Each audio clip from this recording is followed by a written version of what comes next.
कालू जी वो देखो, चील बैठी है सामने, लगता है किसी शिकार की तलाश में है। हाँ गोरी, ये तो वही चील है जो बहुत दिनों से भूखी है। मैंने सुना है इसने जंगल में पक्षियों का शिकार करना छोड़ दिया था।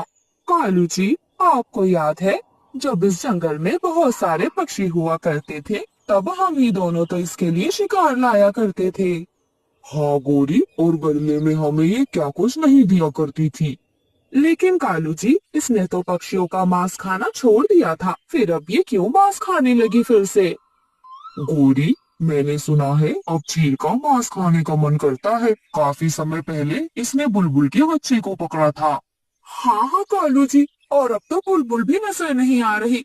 कालू जी, इस जंगल में भोजन तो कम हुआ ही है, साथ ही साथ पक्षी भी नहीं। मुझे तो डर लगता है कहीं अब इस चील की नजर हम दोनों पे ना पड़ जाए। हाँ गोरी, सही कह रही हो, चील क्या कभी किसी की हुई है। तभी उस चील की नजर कालू कौवे और गोरी कौवे पर पड़ जाती है।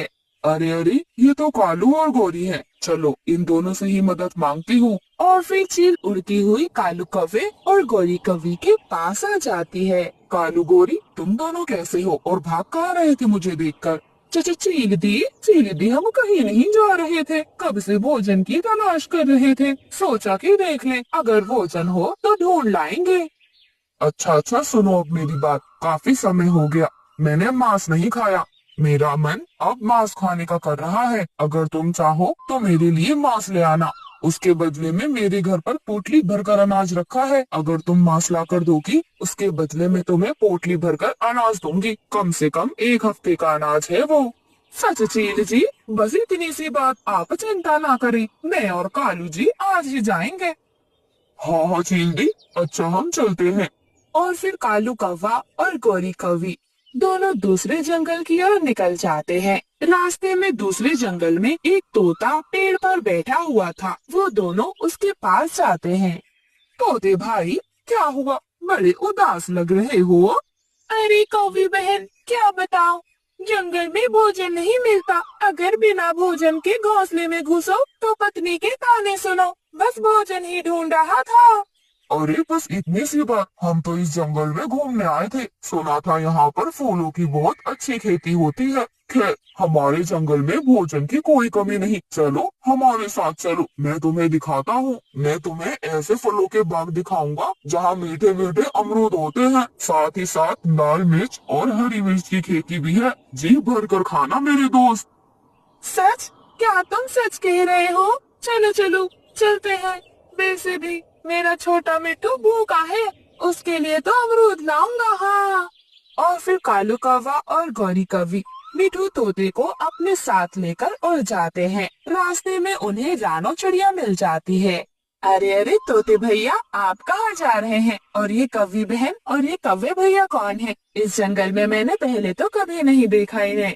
अरे रानो, ये दोनों तो। इससे पहले मिठू तोता कुछ बोलता, कालू कौवा उसके कान में कहता है। अरे देखो, हम सिर्फ तुम्हें अपना दोस्त बनाना चाहते हैं। हमारे जंगल में चिड़ियों को वो इज्जत नहीं दी जाती। ये तो एक छोटी सी चिड़िया है। एक काम करो, इससे कुछ झूठ बोल दो। मिठू तोता चिड़िया से झूठ बोल देता है। रानो, वो मैं ही कह रहा था, ये दोनों मेरे दोस्त हैं, पड़ोस के जंगल में ही रहते हैं। आज इनके घर मेरी दावत है, बस वहीं जा रहा था। अच्छा अच्छा ठीक है, वैसे मैंने पहले तो कभी नहीं देखा इन्हें। अच्छा मैं चलती हूँ, मेरे बच्चे भूखे होंगे। और इतना कहकर रानो चिड़िया वहाँ से चली जाती है। कालू कौवा और गोरी कौवी मिठू तोते को लेकर अपने साथ अपने जंगल में आ जाते हैं। और जंगल में वो उसे गुफा में ले जाते हैं जहाँ चील रहा करती थी। अरे दोस्तों, तुम मुझे यहाँ क्यों ले आए? और ये चील कौन है? अरे अरे डरो मत, ये हमारी चील दी है, नुकसान नहीं पहुँचाएंगी। चील दी, इन्हें खूब सारा भोजन देना। हाँ हाँ चील दी, और मुझे भी थोड़ा भोजन दे दो। इनकी अच्छे से दावत करना आज। हाँ हाँ क्यों नहीं, बिल्कुल, तुम्हारे मेहमान मेरे मेहमान, एक ही बात है। और फिर चील कालू कौवे और गोरी कौवी को अनाज दे देती है। कालू कौवा और गोरी कौवी खुशी खुशी अपना अनाज लेकर वहाँ से चले जाते हैं। मिठू तोता सोचता है शायद उसे भी अनाज मिलेगा, लेकिन चील फौरन उस पर हमला कर देती है। अरे अरे, ये क्या कर रही हो? मुझे तो भोजन चाहिए। तुम मेरे ऊपर यूँ हमला ना करो। मोटी चोंच वाले तोते, क्या मैंने तुम जैसे छोटे पक्षियों के लिए यहाँ कोई अनाथ आश्रम खोल रखा है जो मैं तुम्हें फ्री में भोजन कराऊंगी? कोई भंडारा नहीं चल रहा यहाँ। और फिर उस दिन मिठू तोता ऐसे ही चील के जाल में फंस जाता है। वहीं दूसरी तरफ रानो चिड़िया, जो मिठू तोते के साथ भोजन लेने जाया करती थी, वो मिठू तोते के घर पर जाती है। हरियाली बहन, मिठू भैया कहाँ है? भोजन लेने नहीं जाना क्या आज उन्होंने? अरे अरे, क्या बताओ, कल भोजन लेने गए थे लेकिन अभी तक नहीं लौटे। ना जाने कहाँ रह गए हैं। क्या मिठू भैया अभी तक नहीं आए? जहाँ तक मुझे याद है, मिठू भैया कौवे और कौवी के साथ गए थे दूसरे जंगल की ओर। कौन सा जंगल? जहाँ वो पुरानी चील रहती है। हाँ हाँ, शायद वही जा रहे थे। कह रहे थे वो दोनों उनके दोस्त हैं। नहीं रानो, मुझे तो नहीं बताया मीठा जी ने कि उनकी किसी से दोस्ती है। लगता है कौवा और कौवी उन्हें झूठ बोलकर ले गए होंगे। सारी मेरी गलती है, लड़ती जो रहती थी। हाँ हाँ हाँ।